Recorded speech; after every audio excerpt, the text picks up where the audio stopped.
ओम श्री साईराम। दिव्य सानिध्य नै साँचो धन हो। भगवान श्री सत्य साई बाबाले 14 जुलाई 1996 मा दिनुभएको दिव्य सम्भाषण।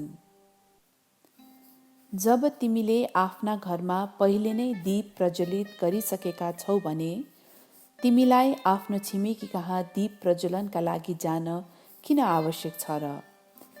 तिमीले ईश्वरलाई विस्मरण गरेमा आफैलाई विस्मरण गरे सरह हुन्छ, कारण तिमी स्वयं ईश्वर हौ। विद्यार्थीहरू, भारतवर्षको संस्कृतिले ईश्वरको सर्वव्यापकताको पुष्टि गर्दछ। यो संसारका जड र चेतन सबै वस्तु दिव्य छन्।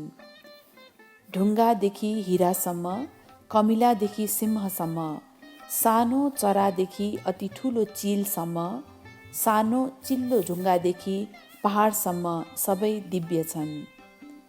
त्यसैले भारतवर्षमा बसोबास गर्नेहरूले वृक्षहरू, धमिराको देवल र ढुङ्गाको पनि पूजा गर्छन्।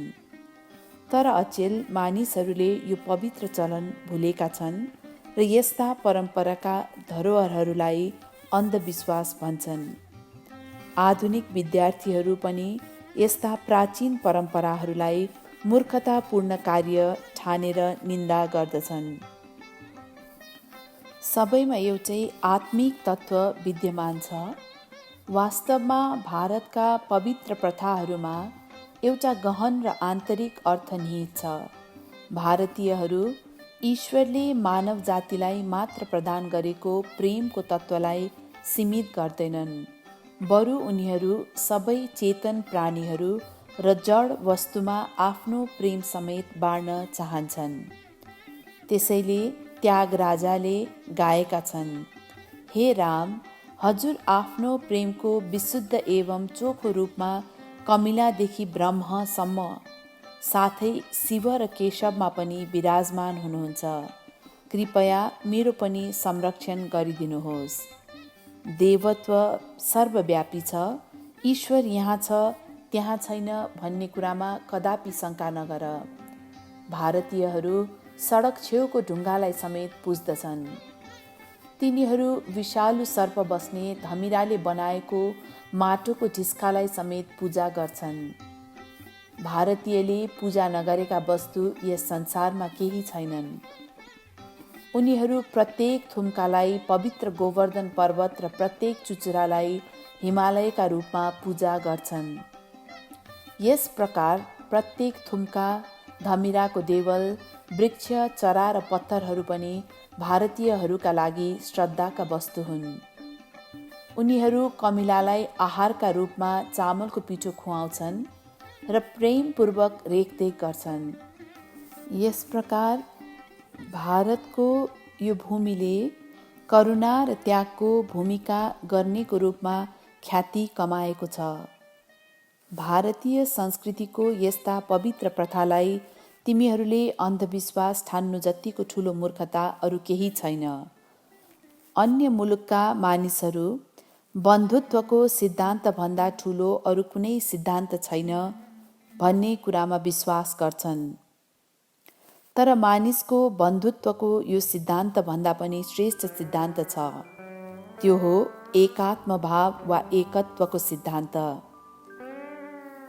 एउटै अन्तिम तत्त्व यो सबैमा विद्यमान छ भनी सत्यको प्रतिपादन गर्ने भारतको पवित्र संस्कृतिको निन्दा गर्नु जस्तो ठुलो मूर्खता अरू केही छैन। भारतवर्षको यही पावन भूमिले विविधतामा एकता र सामाजिक न्यायको सिद्धान्तलाई प्रोत्साहित गरेको छ। प्राचीन कालदेखि नै भारतले अन्य मुलुकहरूलाई आफ्नो आध्यात्मिक वैभवको साझेदार बनाउँदै आएको छ र विश्वमा शान्ति एवं समृद्धिको अभिवृद्धि गरिरहेको छ। वर्तमान युगमा समेत भारतवर्षको संस्कृतिसँग आबद्ध यस्ता पवित्र परम्पराहरू र दैवी भावनाहरूलाई कसैले पनि भुल्नु हुँदैन। उदार मना मानिसहरूले मात्र यो सत्यलाई बुझ्न सक्छन्। उदार मन भएका मानिसहरूले मात्र यो सत्यलाई बुझ्न सक्छन्, तर सङ्कुचित विचार हुनेहरूका लागि यो केवल मूर्खता मात्र सिद्ध हुन्छ। ईश्वर नभएको स्थान कहाँ छ? देवत्व नभएको वस्तु के छ? सबै पदार्थ ईश्वर हुन्। अनोरणीयान महतो महीयान। ब्रह्म सूक्ष्ममा सबैभन्दा सूक्ष्म र स्थूलमा सबैभन्दा स्थूल छ। संसारका सबै पदार्थहरू अणुहरूका संयोग हुन्। के ब्रह्माण्डका प्रत्येक अणुमा देवत्वको सत्ता नकार्ने कुनै वैज्ञानिक छ? यदि उसले यो कुरा नकार्छ भने ऊ वास्तवमा वैज्ञानिक नै होइन। प्रत्येक अणुमा दैवी चमक हुन्छ। त्यसैले रामदासले गाए, अन्तराममयम जगमन्तराममयम। राम तत्त्व सम्पूर्ण ब्रह्माण्डमा व्याप्त छ। यस जगतमा राम तत्त्व बाहेक केही छँदै छैन। रामको दिव्य नामबाट आनन्द प्राप्त हुन्छ। आधुनिक दोषपूर्ण शिक्षा प्रणालीका कारण विद्यार्थीहरू यो दैवी तत्त्वलाई भुल्दैछन्।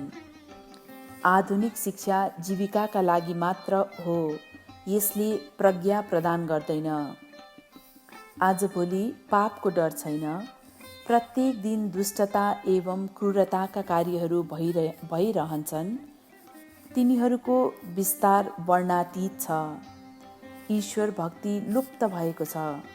हे मानव, ईश्वरको नाम भन्नाले मात्र सुख शान्ति पाइन्छ भन्ने कुरा बुझ।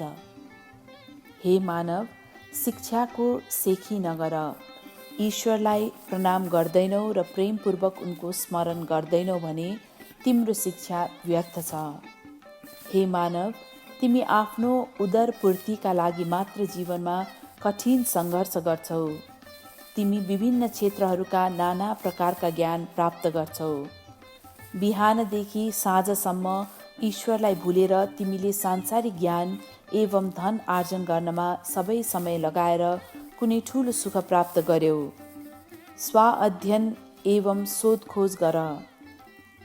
जन्तुनाम नरजन्म दुर्लभम।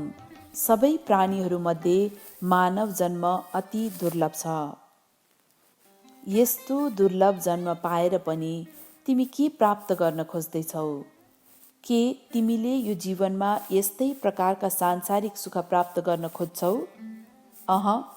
तिम्रो जीवनको उद्देश्य र लक्ष्य भिन्न छ। तिमीले साँचो सुख प्राप्त गर्न खोजेका हौ, तर यस्तो शाश्वत एवं चिरस्थायी सुखलाई भुलेर तिमी क्षणिक एवं क्षणभङ्गुर सुखको चाहना गर्दछौ। निश्चय नै लौकिक शिक्षा आवश्यक छ। म यसमा विवाद गर्दिन। लौकिक शिक्षा यहीँको जीवनका लागि हो। आध्यात्मिक शिक्षा परलोकको लागि हो। यद्यपि लौकिक शिक्षा प्रवृत्ति मार्गतर्फ मात्र उन्मुख हुन्छ, तर तिमीले निवृत्ति अथवा आध्यात्मिक मार्गको अनुसरण पनि गर्नुपर्छ। प्रवृत्ति मार्गसँग सम्बद्ध सबै कुरा क्षणिक एवं अस्थायी छन् भने निवृत्ति मार्गसँग सम्बद्ध सबै कुरा सत्य एवं शाश्वत छन्। त्यसैले तिमीले निवृत्ति मार्गको अनुसरणबाट प्राप्त हुने सुखको लक्ष्य राख्नुपर्छ। किताबहरू निश्चय नै ज्ञानले भरिपूर्ण छन्, तर माटोले भरिएको दिमागको के काम छ? किताबी ज्ञान कतिको उपयोगी छ त? यदि तिम्रो मगज माटोले भरिएको छ भने ज्ञानले भरिपूर्ण किताबहरू पनि तिम्रा लागि माटो सरह बेकार नै छन्। कारण के हो? कुसङ्गत। जब तिम्रो आफ्नो मस्तक पुस्तकीय ज्ञानले भरिन्छ, तिम्रो मस्तक स्वतः पुस्तक बन्छ। तिमीलाई पुस्तकको ज्ञान होइन, मस्तकको ज्ञान आवश्यक छ। त्यो ज्ञान नै व्यावहारिक ज्ञान हो। तिमी आध्यात्मिक मार्गमा लागे मात्र व्यावहारिक ज्ञान प्राप्त गर्न सम्भव हुन्छ। यद् भावम तद्भवति। भावना अनुरूपको परिणाम हुन्छ। तिम्रो भावना र विश्वास पवित्र छ भने परिणाम पनि पवित्र नै हुन्छ। परापूर्वकालमा सम्पन्न परिवारहरूका ढोकाका भित्तामा एउटा खोपी हुने गर्थ्यो, जसमा उनीहरूले बलेको एउटा सानो बत्ती राख्ने गर्थे। गाउँका मानिसहरू उनीहरूका घरमा बत्ती जलाउन आउँथे। सम्पन्न मानिसका घरमा बलेको बत्तीबाट आफ्ना बत्तीहरू जलाएमा त्यसरी नै बत्ती जलाउने गरिबहरू पनि सम्पन्न हुन्छन् भन्ने विश्वासबाट यो प्रथाको प्रारम्भ भयो। यो प्रथा अनुसार यशोदाले पनि आफ्ना घरको बाहिरी भित्तामा बलेको बत्ती राख्ने गर्थिन्, ताकि गाउँका गोपिकाहरू आएर त्यसैबाट आफ्नो बत्ती जलाउन सकुन्। सो समय कृष्ण गोकुलबाट मथुरा जानुभएपछिको हो। भर्खरै विवाहिता सुगुना नामकी गोपिका रेपल्लीमा आएकी थिइन्। जब तिनले कृष्णका दिव्य लीलाहरू सुनिन्, तिनी आनन्दले विभोर भइन् र कृष्ण मथुरा पाल्नु भएपछि रेपल्ली आउनु आफ्नो दुर्भाग्य भएको भन्ने सोच्न थालिन्। तिनी खिन्न भइन् र कसैको नियति फेर्न सम्भव होला त भन्दै आफ्नो भाग्यलाई सरापिन्। पहिले तिनकी सासू आफ्नो दियो बाल्न यशोदाको घरमा आउने गर्थिन्। एकपटक तिनकी सासू ज्वरोले थलिइन्, त्यसैले सुगुनालाई त्यो दियो सल्काउन यशोदाका घरमा जानुपर्ने भयो। यो मौका तिनको सौभाग्य बन्यो। कृष्ण बस्नुभएको र हिँडडुल गर्नुभएको ठाउँ देख्न पाइने विचारले तिनी अति हर्षित थिइन्। तिनी शुद्ध हृदयले कृष्णप्रति पूर्ण श्रद्धा लिएर यशोदाको घरमा गइन्। देवत्वको अनुभूति आध्यात्मिक साधना या विद्वतामा भन्दा विश्वासमा निर्भर हुन्छ। यस संसारमा विद्वानहरू, योगीहरू र तपोनिष्ठ एवं त्यागी मानिसहरू धेरै थिए, तर तिनीहरूमा सुगुनाको जस्तो पवित्रता थिएन। तिनले रेपल्लीमा पाइलो टेक्दादेखि नै कृष्णलाई देख्ने आफ्नो सौभाग्य नभएको कुरा सोचेर हर बखत कृष्णकै चिन्तन गरिरहन्थिन्। सुगुनाले जब यशोदाका घरमा राखेको दियोमा आफ्नो दियो सल्काइन्, त्यति बेला दियोको ज्वालामा कृष्णलाई देखिन्। तिनी आनन्दमा यति विभोर भइन् कि तिनले आफ्नो शारीरिक चेतना समेत गुमाइन्। तिनलाई आफ्ना औँलाहरू ज्वालामा डढेको पनि पत्तो भएन। यो देखेर यशोदा दौडदै आइन् र भनिन्, मेरी प्यारी, तिमी कहाँ छेउ? तिमीलाई आफ्नो हात पोलेको सम्म पत्तो छैन। के तिमी निदायौ कि? गएको राति तिमी निदाएकी थिएनौ क्या रे? आफ्नो बत्ती सल्काउन आएका अरू गोपिकाहरूले यो सबै देखे। सुगुनाले ज्वालामा कृष्णलाई पुरै समय हेरिरहिन्, तर तिनलाई आफ्नो शरीरको कुनै वास्ता थिएन। अन्त्य गोपिकाहरूले तिनलाई घेरेर सोधे, कुरो के हो? तिमी के हेर्दै थियौ? जब तिनले आफूले कृष्णलाई हेरेको कुरा बताइन्, गोपिकाहरूले नाच्दै गाउन थाले। हाम्री सुगुनाले नन्दको घरमा कृष्णको दर्शन पाइन्। कृष्ण दियोको ज्वालामा प्रकट हुनुभयो। सुगुनाले कुन प्रकारको साधना र पूजा गरिन् त? तिनलाई जप र ध्यान जस्ता आध्यात्मिक साधनाको ज्ञान थिएन। त्यस बखतका महिलाहरू शिक्षित पनि थिएनन्। त्यो वास्तवमा तिनीहरूको सौभाग्य हो। यदि तिनीहरूले अचेलको जस्तो आधुनिक शिक्षा प्राप्त गरेको भए यस्तो दिव्य आनन्द प्राप्त गर्न समर्थ हुने थिएनन्। उस बखत तिनीहरूको सम्पूर्ण ध्यान ईश्वरमा केन्द्रित हुन्थ्यो। उनीहरूले किताबी ज्ञान प्राप्त गरेपछि उनीहरूको ध्यान परीक्षा उत्तीर्ण गर्नपट्टि गएको छ। परीक्षा ताका उनीहरू स्वयं रातभरि जागा बस्न धेरै कप चिया र कफी पिउँछन्। यसरी उनीहरूको आफ्नो स्वास्थ्य भने बिग्रिएको छ र आफ्नो स्मरण शक्ति समेत गुमाउने गर्छन्। यस प्रकार अचेल मानिस आफ्नो स्वाभाविक शक्ति नष्ट गरिरहेछन्। तर उस बेलाका सुगुना जस्ता मानिसहरू सदैव कृष्णमा ध्यान केन्द्रित गर्दथे। उनीहरूमा पवित्रता, आउनुको कारण उनीहरूको दृढ विश्वास नै हो। पवित्रता विश्वास सिवाय कुनै कुरामा पनि निर्भर हुँदैन। आफ्नो घरको कौसीमा जान खोज्ने मानिसले भर्याङ उक्लनै पर्दछ। भर्याङको भुइँ र शिर दुवैतिर टेको हुनै पर्दछ। यो अध्यात्म रूपी भर्याङको भुइँतिरको टेको प्रेम हो भने शिरतिरको टेको विश्वास हो। प्रेम र विश्वासको सहारा बिना आध्यात्मको उचाइमा पुग्न सम्भव छैन। वास्तवमा प्रेम र विश्वास बढाउनु नै साँचो साधना हो। शिरडी साई अवतारका समयमा हेमाद पन्त नाउँका एकजना ठुला भक्त थिए।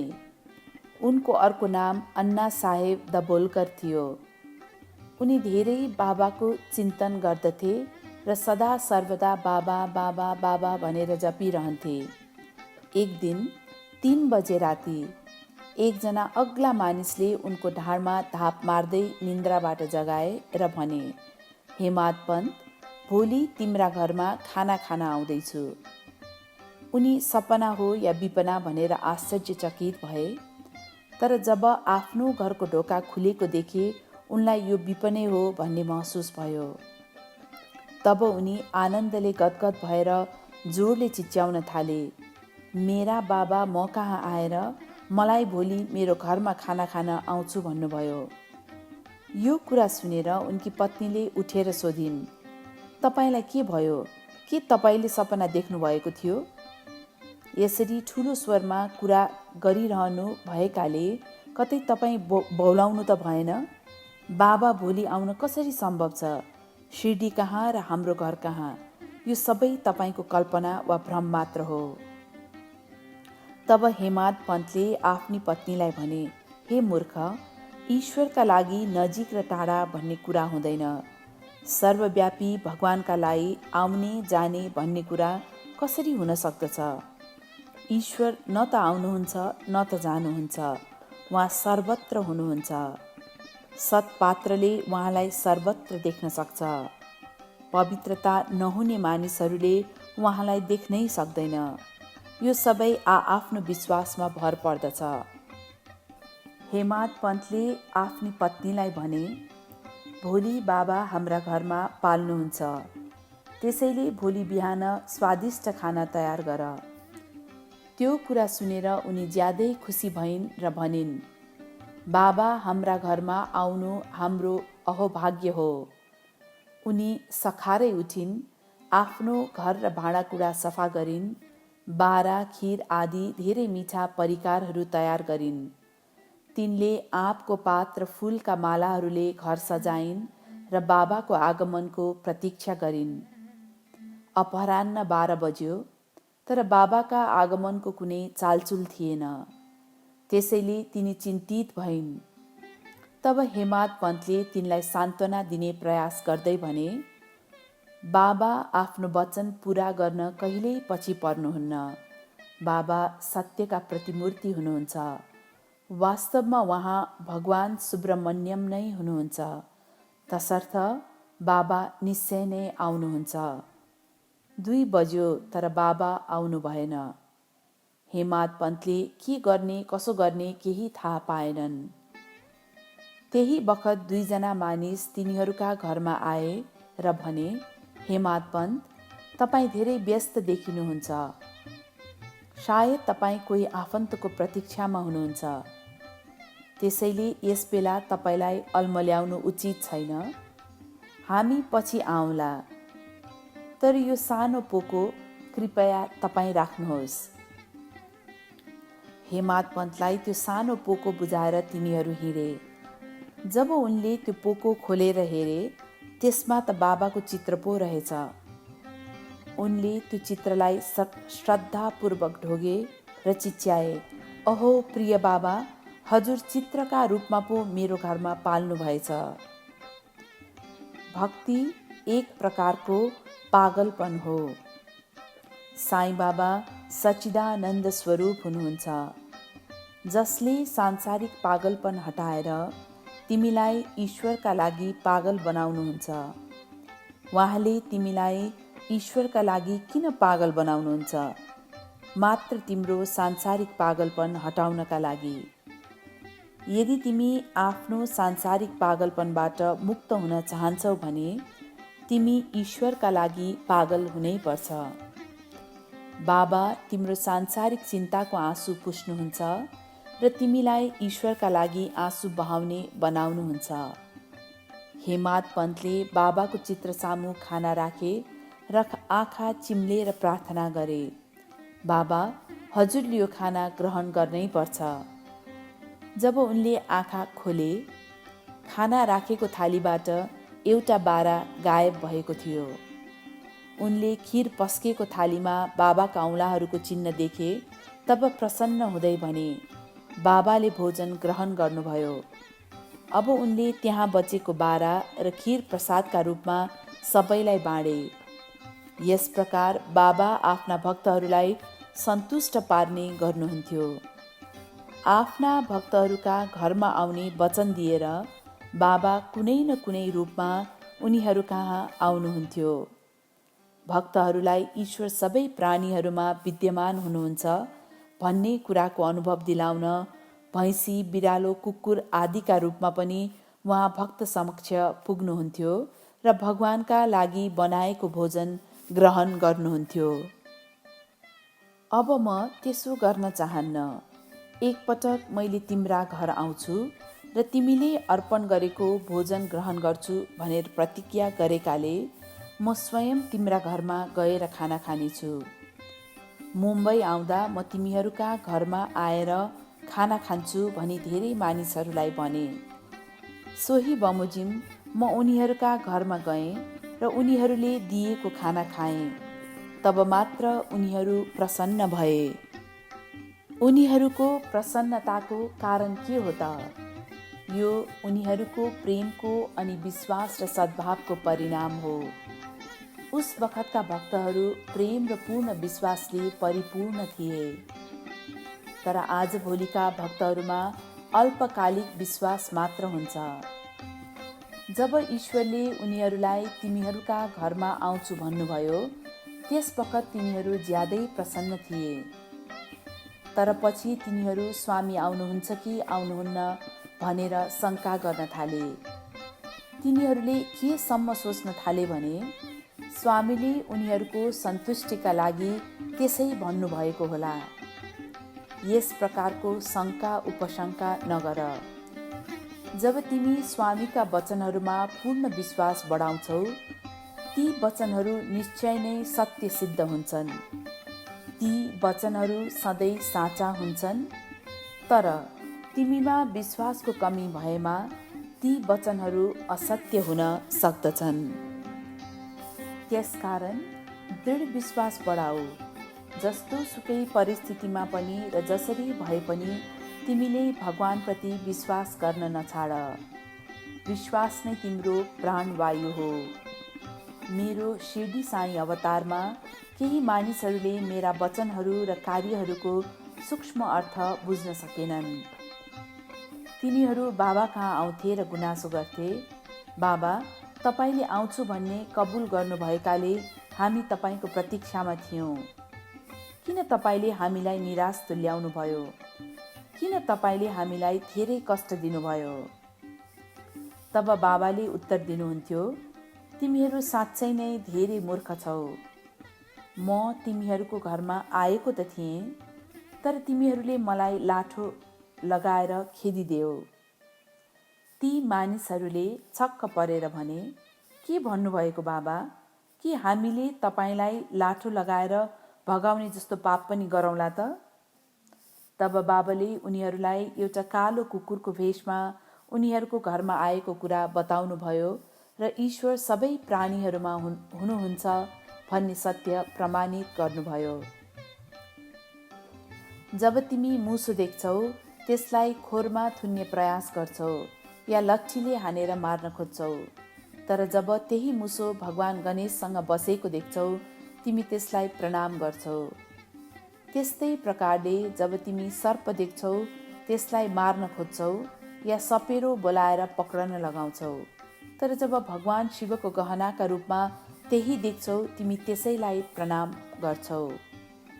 यसको तात्पर्य ईश्वरको सानिध्यमा छ भने जोसुकै पनि मान सम्मान एवं आदरको पात्र बन्न सक्छ। तर तिमी ईश्वरबाट टाढियौ भने कसैले पनि तिम्रो अनुहार हेर्दैन। वास्तवमा तिमी सदा ईश्वरको सानिध्यमै छौ। तिमीले जे कुरा हेर र जहाँसुकै हेर, ईश्वर सिवाय अरू केही छैन। दैवी सिद्धान्त सर्वव्यापक छ, यो न कतै जान्छ न आउँछ। एक पटक पार्वती र परमेश्वरका दुई पुत्रहरू विनायक र सुब्रमण्यम बीच प्रतिस्पर्धा भयो। पार्वती परमेश्वरले आफ्ना दुई छोरामध्ये जो पहिले विश्व भ्रमण गरेर आउँछ उसलाई उचित पुरस्कार दिने घोषणा गरे। विनायकको पेट ठुलो र वाहन सानो मुसो छ, त्यसैले उनका मातापिता उनले सुब्रमण्यमसँग कसरी प्रतिस्पर्धा गर्लान् भन्ने कुरा थाहा पाउन उत्सुक थिए। त्यतिखेरै सुब्रमण्यम आफ्नो वाहन मयूरमा चढेर वेगसहित उडिहाले। तर विनायकले भने आफ्नो वाहन मुसालाई बोलाउने प्रयास समेत नगरी जहाँको तहीँ बसे। जब विनायकले विश्वको परिक्रमा गरेर फर्कदै गरेका सुब्रमण्यमलाई देखे, त्यति बेलै पार्वती र परमेश्वरको परिक्रमा गरी आफैलाई दौडको विजेता घोषित गरे। तब पार्वतीले भनिन्, क्या चलाक छौ तिमी, यो कस्तो दक्षता हो। तिम्रा भाइ विश्वको परिक्रमा गरेर फर्के, त्यसैले उनी पुरस्कार प्राप्त गर्न योग्य छन्। हाम्रो परिक्रमा गर्दैमा तिमी कसरी विश्वको परिक्रमा गरेको दावा गर्न सक्छौ। पार्वती र परमेश्वर यो सत्यप्रति सचेत थिएनन् भन्ने होइन, तिनीहरूले ईश्वर सर्वव्यापक छन् भन्ने कुरा विश्वलाई देखाउन मात्र यो नाटक गरेका थिए। तब विनायकले भने, माता, के यो सत्य होइन कि हामीले जहाँ हेरे पनि तपाईहरू दुवै विद्यमान हुनुहुन्छ? त्यसैले मैले तपाईहरूको परिक्रमा गर्दा विश्वकै परिक्रमा गरिहालेँ नि। यस विश्वमा तिमीले जहाँसुकै हेरे पनि पार्वती र परमेश्वरको प्रतीक स्वरूप क्रमशः शक्ति र पदार्थ मात्र देख्नेछौ। विनायकले आफ्नो प्रज्ञाको कारण पुरस्कार जित्न सफल भए। तब पार्वतीलाई सुब्रमण्यम प्रति दया जाग्यो र विश्व परिक्रमा गर्ने कष्ट उठाए बापत उनलाई पनि निराश नतुल्याउन वर दिइन् र भनिन्, बाबु, तिमी विश्वको परिक्रमा गरेर पहिला भयौ, तर ईश्वर सर्वव्यापक छन् भन्ने दैवी तत्त्वको भित्री रहस्य बुझेकाले विनायक प्रथम भए। जब तिमी गहिरोसँग अनुसन्धान गर्छौ, तिमीले दैवी तत्त्वको भित्री रहस्य बुझ्नेछौ। पानीमा पुरै डुबेको मानिस कति पनि बोल्न सक्दैन, त्यस्तै दैवी प्रेममा पुरै डुबेको मानिसले यसबारे बताउन सक्दैन। सतहमा बस्ने मानिसले मात्र यसलाई सतही पाराले बताउन सक्छ। भक्तिको सागरमा डुबेका मानिसको ईश्वरप्रतिको विश्वास र प्रेम आनन्दले भरिपूर्ण हुन्छ। उसलाई केही कुराको पनि ज्ञान हुँदैन। ईश्वरलाई चिनेको दावा गर्ने विद्वानहरू, शिक्षित मानिसहरू, कविहरू वास्तवमा यस्तै माथि माथिको सतहमा मात्र रहन्छन्। तर दैवी तत्त्वमा डुबुल्की मारेको मानिस यसबारे बोल्न समर्थ हुँदैन। आनन्द नै उसको बानी हो र आनन्द नै उसको भाषा पनि। यो भन्दा उच्चतर केही छैन। त्यसैले तिमीले ईश्वरको खोजीमा छु भन्नु एउटा ठुलो भुल हो। सर्वव्यापी ईश्वरको खोजी गर्न आवश्यक किन छ र? भक्तिका 9 मार्ग छन्: श्रवणम, कीर्तनम, विष्णु स्मरणम, पाद सेवनम, वन्दनम, अर्चनम, दास्यम, स्नेहम, आत्मा निवेदनम। यी मार्गहरू मार्फत मानिसले ईश्वर प्राप्त गर्दछ भनिन्छ। तर मानिसले ऊ स्वयं ईश्वर हो भन्ने कुरा अनुभूत गर्नुपर्छ। वास्तवमा प्रत्येक मानिस ईश्वरको प्रतिरूप हो। ईश्वर सच्चा भक्तको खोजीमा हुनुहुन्छ। म खोजिरहेछु, म पहिले पनि र अहिले पनि सच्चा मानव र सच्चा भक्तको खोजीमा छु। चराहरू र जनावरहरूमा पनि साँचो भक्ति छ, तर दुर्भाग्यवश भक्ति मानिसहरूमा पाइन्न। मानिसमा अल्पकालिक भक्ति मात्र छ। ईश्वर कहाँ छन्? स्वयं ईश्वर हुँ भन्ने दृढ विश्वास तिमीमा हुनुपर्दछ। शरीर मन्दिर हो र जीव यसको देवता हो, त्यसैले तिमी ईश्वर हौ। जब तिमी स्वयं नै ईश्वर हौ भने तिमीले ईश्वर कहाँ प्राप्त गर्न सक्छौ? तर तिमीले यो विश्वास दृढ बनाउनै पर्छ, अनि मात्र प्रेम र आनन्दको अनुभव गर्न सक्छौ। चिनी हातमा राखुन्जेल तिमीलाई चिनीको स्वाद थाहा हुँदैन। त्यसलाई जिब्रामा राखेर चपाउन थाल, अनि मात्र त्यसको मिठास अनुभव गर्न सक्नेछौ। जय साईराम।